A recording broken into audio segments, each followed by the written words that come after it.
Welcome back to MOVIEidol. So in this video, I want to talk about the trailer for episode 5 of Game of Thrones Season 8. A lot of stuff happened in this trailer. No dialogue was actually said, but I do have a theory or a few theories or I guess ideas on what could happen in episode 5, and I have obviously thoughts on the trailer. So before I jump in, I do want to warn you for spoilers for episode 4 of Game of Thrones. So let's just jump in. The battle is now happening. The final battle of Game of Thrones is likely going to be happening because I don't see episode 6 having a battle at all. Like, there could be a mini battle in the very beginning, some sort of fight, but I don't know. I don't even really think so either. I think episode 5 is going to be the very last battle. I think Clegane Bowl, I think everything that we want, in terms of final events for a final battle at King's Landing is going to happen in episode 5, because episode 6, it's going to be 80 minutes, and I should point that out. The last 2 episodes, as well as the last 2 ones, are roughly about 80 minutes on average, so a lot is going to happen, but I think the final 20 to like 30 minutes of this series is likely going to be whoever's going to be sitting on the throne. If the throne is destroyed, they might do a time jump of like a year or 10 years or 20 years if Jon has kids, if Dany's pregnant or something like that. They could show their child grown up, if Dany's even alive, or, I have no idea where they're going, obviously, in the last 2 episodes, but those last like 20 minutes to 30 minutes, it's going to be showing our characters for the final time and saying their goodbyes. And it's supposed to be bittersweet. George R. R. Martin has always said it's going to be bittersweet. So there's going to be some deaths. Like Tyrion's going to die, and he's going to die in a very tragic way. We're going to be missing him so much. But then we'll see Jon with his son or daughter. Like, we're not going to get everything we want. There's going to be some very tragic moments, but we're going to get moments like that. It'll be a lot like Lord of the Rings, like that final ending in Return of the King. The whole entire war is over. That last like 30 minutes just focused on what those characters did afterwards. We had all these time jumps, and we got to the final moment where Frodo was saying his goodbye. Like, it was so bittersweet. Like, they did everything. They did it. Everyone was so happy, but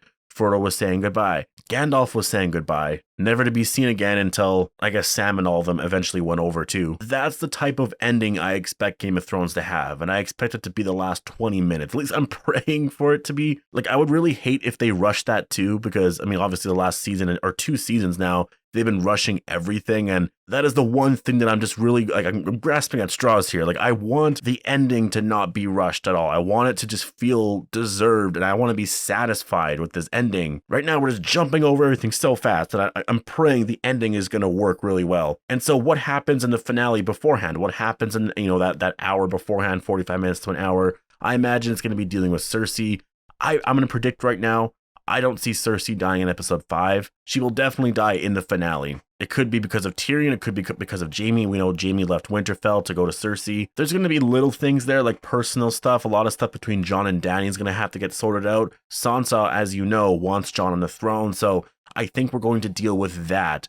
I think the finale early on is going to deal with Jon and everyone wanting him on the throne, and him, I guess really he's just going to have to accept that. I don't know how Dany's going to feel about that. Is Dany going to fight back? Dany won't share the throne, and so I don't know what happens next for Dany. I literally don't know what happens next. Jon might be forced to kill her. Someone might kill her. Like, this final act here is something that we've been talking about for a very, very long time. And one of the things that I'm really happy that episode 4 dealt with, which was it set up the final act. Jon is someone who doesn't want the throne, but should have the throne. Dany wants the throne and is telling Jon to step back.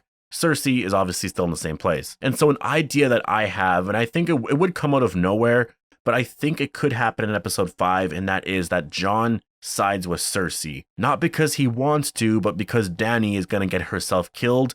Maybe Jon finds out that Dany's pregnant in episode 5, and Jon knows what Dany's doing. Jon knows that Dany is probably going to kill herself. She's going to burn everyone alive. Like, we don't need this. If Cersei is just queen of the 7 kingdoms, fine, maybe we're going to have issues with that. But overall, I think, like, Jon was even okay with it. I'm sure he had his thoughts about it, but before this White Walker thing, Jon, Sansa, all of them were just going to allow Cersei to have the throne. I guess there was sort of a conflict because of the King of the North thing, but I don't know. I see Jon siding with Cersei to calm Dany down. This could be a really insane theory of mine. I really have no proof. It's all based off hypotheticals, but I know the showrunner said that there's going to be one last like big shocking moment of the season, and so I'm expecting that to be it. Not that it's going to be the end game. I think afterwards Cersei's still going to die. Jon might be on the throne, they might destroy the throne, they might deal with it somehow, but I do think for that moment that's likely what's going to happen. Now the trailer is pretty straightforward. It literally just tells you there's going to be a big battle in next week's episode, so just get ready for that.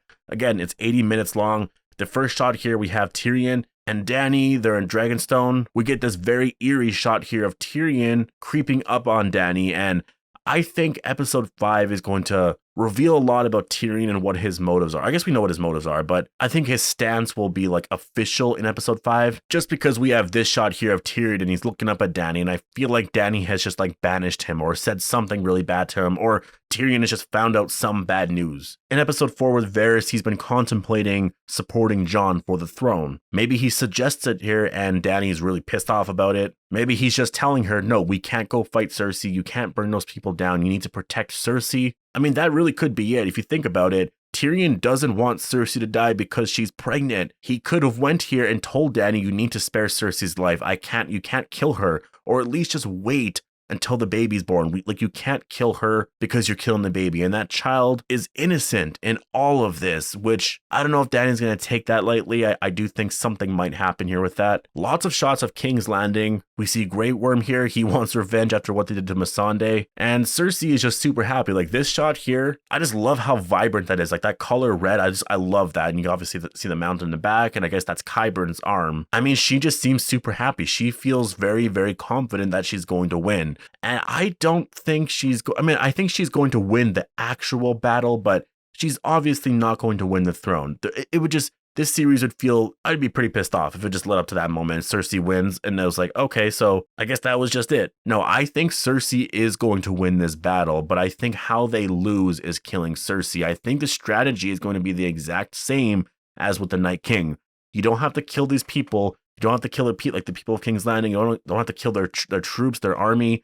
Just take out Cersei. Just deal with her specifically. The same thing with the Night King. If you just deal with the Night King, you'll kill everyone else. Obviously, like different outcomes. I don't think Dany's going to be aware of that strategy, but I think that's what Jon's strategy is going to be, and I think Tyrion's as well. Amazing shot here, and I really love the visuals here of Davos, Jon, and Tyrion looking at King's Landing. It looks like it's like on a soundstage. It looks like they filmed this in like an enclosed area because, I mean, first of all, you can just tell by that light, like that's not natural lighting on their shoulders. That's probably one of like two things, or I guess it could be two things. One, obviously they got to do all of this on green screen, and two, they just wanted to hide from people that could be taking photos and whatnot of the final ending. But I do love the shot of Euron, and he's hearing Drogon in the air, and I'm guessing that's Drogon coming down on him. Now, did I see Rhaegal dying? No, I literally didn't see him dying, and I have a feeling, or at least I'm worried anyways, that Jon's now going to die because Rhaegal died. I think that would really, really suck. But is Drogon going to die? No, I don't think they're going to kill the last dragon. That would be super sad. I think Drogon's going to live in the end, and I do think Euron's likely going to die by dragon fire. At least I hope so. I would love for that to happen. Euron as a villain, I should say,